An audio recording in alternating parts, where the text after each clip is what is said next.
South ఇండియాలోనే అతి తక్కువ ధరలకే నాణ్యమైన రత్నాలని అందించే ఏకైక సంస్థ 6JVR.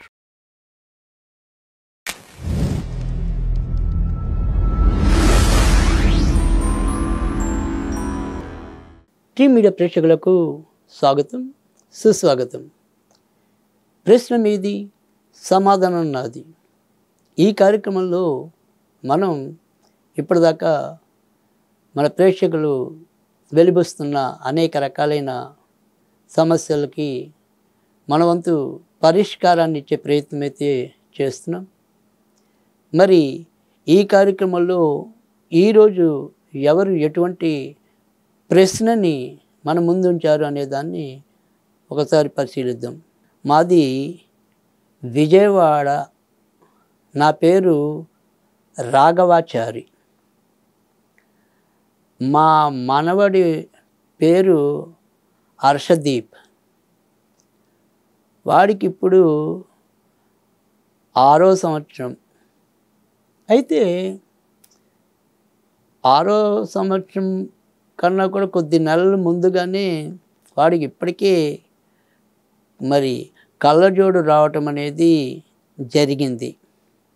ఇంత చిన్న వయసులోనే వారికి ఈ కంటి వ్యాధి రావటం అనేది నాకు ఆందోళన కలిగిస్తోంది.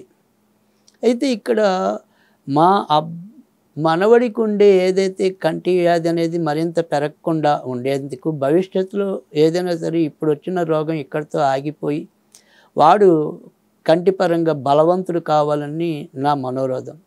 అంతేకాకుండా ఇవాళ రోజుల్లో బయటికి వెళ్తే ఇలా చాలామందికి చిన్న చిన్న వయసులోనే నేత్ర వ్యాధులు రావటం అనేది నేను గమనిస్తున్నాను. అసలు ఈ నేత్ర వ్యాధులు ఎందుకు వస్తాయి, వీటిని మనం ఏ రకంగా జాగ్రత్తలు తీసుకోవాలి, దయచేసి తెలియచేయగలరు అని చెప్పి రాఘవాచారి గారు విజయవాడ నుంచి చెప్తున్నారు. అవును, అంటే ఇవాళ రోజుల్లో మరి ఏవైనా సరే ఈ టీవీలు దగ్గర నుంచి చూడటం కానీ, మరి మొబైల్ ఫోన్లతో పిల్లలు ఎక్కువగా గడపటం వల్ల కానీ చాలా తొందరగానే ఈ కంటికి సంబంధించిన వ్యాధులు రావటం అనేది కూడా జరుగుతుంది. అలాగే మరి ఈ కంటి విషయాల్లో కూడా అంటే ఈ పిల్లలకి బలవర్ధకమైన తిండి పెట్టకపోవటం, ఆకుకూరలు ఇలాంటివి కూడా తర్వాత మనం పెట్టవలసి ఉంటుంది. కనుక వాటిని మెత్తని గుజ్జిగా చేసి ఏదైనా సరే ఆకుకూరలు ఎక్కువగా ఉండటం అనేది, ఐరన్ అనేది ఎక్కువగా ఉండటం అనేది, ఇలాంటివి సరే వాళ్ళందరూ వైద్యులు చెప్పేది వైద్యులు చెప్పడం అనేది అయితే ఉంటుంది.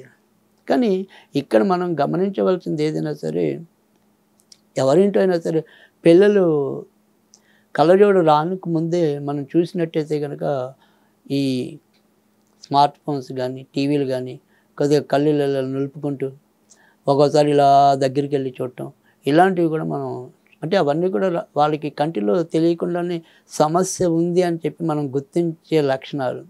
కనుక వాడు ఏదోలే అలా చూస్తున్నాడు అని తల్లిదండ్రులు భావించకుండా వాడు ఎందుకు ఇలా చూస్తున్నాడు అనేది మీరు ఏదైనా సరే నేత్ర వైద్యుల్ని సంప్రదించినప్పుడు ఇక్కడ ఏదైతే ఈ సైట్ అనేది బాగా ఎక్కువ కాకుండా ఉండడానికి, ఆ తర్వాత ఏదైనా సరే మనం ఇప్పుడు చెప్పబోయే మంత్రం ద్వారా అక్కడ ఏదైనా సరే అది ఎంతవరకు ఉందో అంతవరకే ఉండి ఆగిపోయి అంతకంటే ముందుకెళ్లకుండా ఉండడానికి ఒక ఉపశమనం లభించడానికి ఇప్పుడు నేను చెప్పే పరిష్కారం అనేది ఎంతో కొంత వారికి ఉపయోగపడుతుంది. సో ముఖ్యంగా ఏదైనా సరే నేత్ర సంబంధించిన వ్యాధులతో బాధపడే పిల్లలనే కాదు, పెద్దవాళ్ళు కానీ ఎవరైనా సరే వారికి బాగా శుక్లాలు ముదిరి ఆ కంటి చూపు పూర్తిగా మనకి క్షీణించిపోవటం అనే వారికి పోకుండా, అలా క్షీణించిపోకుండా ఉండటం వారికి కోసం అందరికీ కూడా ఈ యొక్క నేను చెప్పబోయే ఈ పరిష్కారం అనేది వాళ్ళందరికీ కూడా నేత్ర సంబంధించిన అనారోగ్యాలు ఉన్న వారందరికీ కూడా ఇది ఎంతో కొంత ఉపశమనం చేకూరుస్తుంది అంటలో ఎలాంటి సందేహం కూడా లేదు.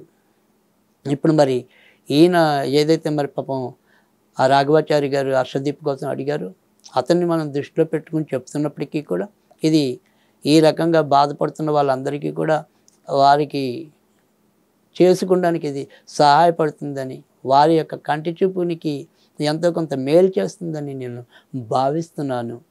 ఇక్కడ ఏదైనా సరే ఒక ఆదివారం నాడు ఇప్పుడు వచ్చే ఏదైనప్పటికీ కూడా ఇది మాఘమాసంలో మనకి వచ్చే చివరి ఆదివారం అవుతుంది. కనుక ఇక్కడ ఏదైనప్పటికీ కూడా మాఘమాసంలో సూర్యారాధనకి మరింత పవిత్రమైనది, శ్రేయస్కరమైనది.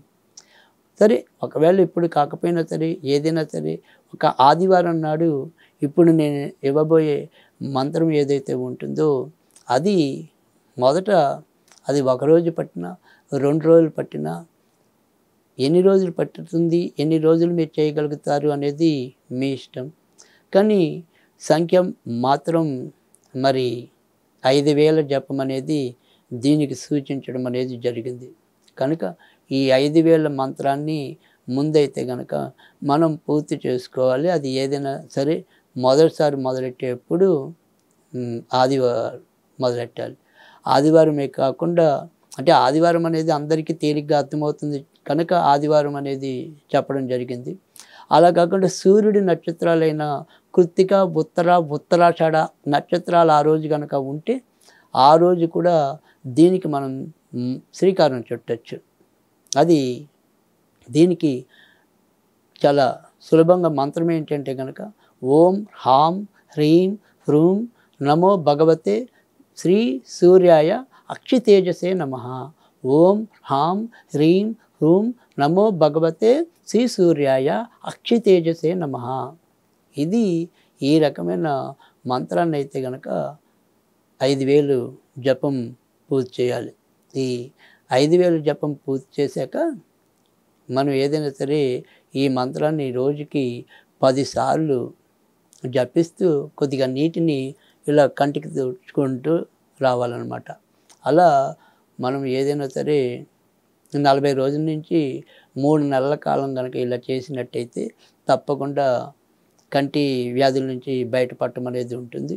అంతేకాకుండా ఈ మంత్రం కనుక ఒకసారి మీరు కంటితో పాఠం కనుక చేసుకున్నట్టయితే ఎప్పుడైనా సరే మధ్య మధ్యలో నెలకో 2 నెలలకో కూడా మనం కొద్దిగా నీళ్ళని ఇలా దోసిల్లోకి తీసుకుని ఈ మంత్రాన్ని కొద్దిగా చదివి దాని తర్వాత ఇలా కళ్ళ అద్దుకుంటూ వస్తే కనుక తప్పకుండా మన యొక్క నేత్ర సంబంధించిన అనేక రుగ్మతల నుంచి కూడా బయటపడడానికి అవకాశం ఎక్కువగా ఉంటుంది. కనుక ఈ రకంగా కూడా మీరు ఈ మంత్ర జపాన్ని చేసి మీరు ప్రయోజనాన్ని పొందడానికి ఆస్కారం ఎక్కువగా ఉంటుంది.